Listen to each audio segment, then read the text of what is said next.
Have you ever had one of those moments when somebody asks you a simple question such as, what would you like to do? Where would you like to go? Or even, what are your hobbies?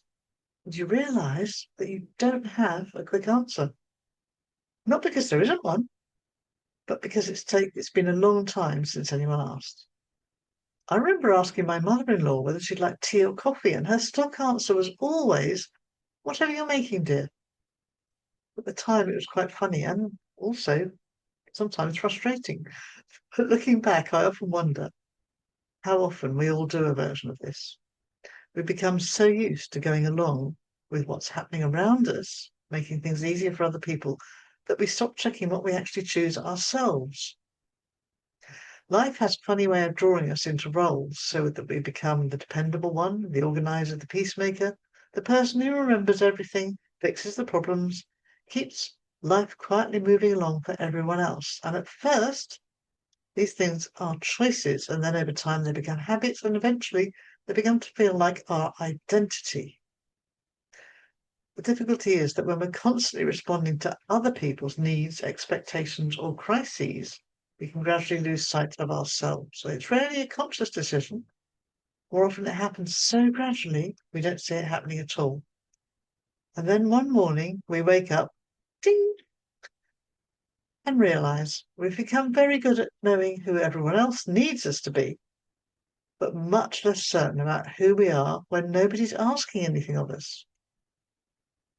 Over the years, I've noticed that many women begin to question who they are during a period of change in their lives.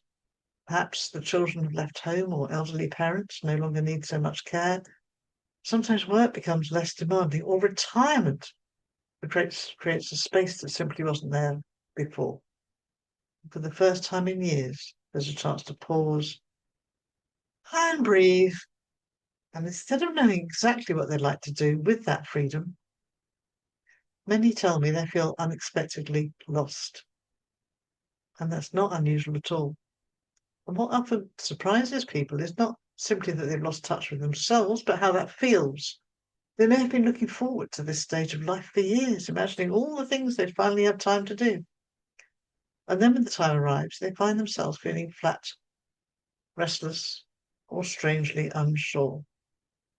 And then they wonder why they aren't enjoying this new freedom as much as they expected, without realizing they've spent so many years responding to everyone else, they've completely forgotten how to ask themselves what they would choose. And I've been there too. There was a time in my own life when every day revolved around looking after other people and doing what was needed to be done next. And looking back, I don't think it ever occurred to me to ask what I needed. In fact, I'm not even sure it crossed my mind I was even allowed to ask, or even that it was a question. I suspect many women will recognize that feeling. The encouraging thing is that it doesn't mean that you've disappeared. It may simply mean you've spent so long looking outwards that you've lost the habit of looking inwards. And our sense of who we are doesn't disappear. It often sits quietly beneath layers of responsibility, routine, and habit that have formed over the years, waiting for us to notice it again. So reconnecting with ourselves doesn't usually begin with a dramatic change. It begins with small moments of curiosity. What would I choose if I didn't automatically think about everyone else first? And this may seem an odd question, yet it can be the right one to ask yourself, so you can begin to uncover what lies below those layers.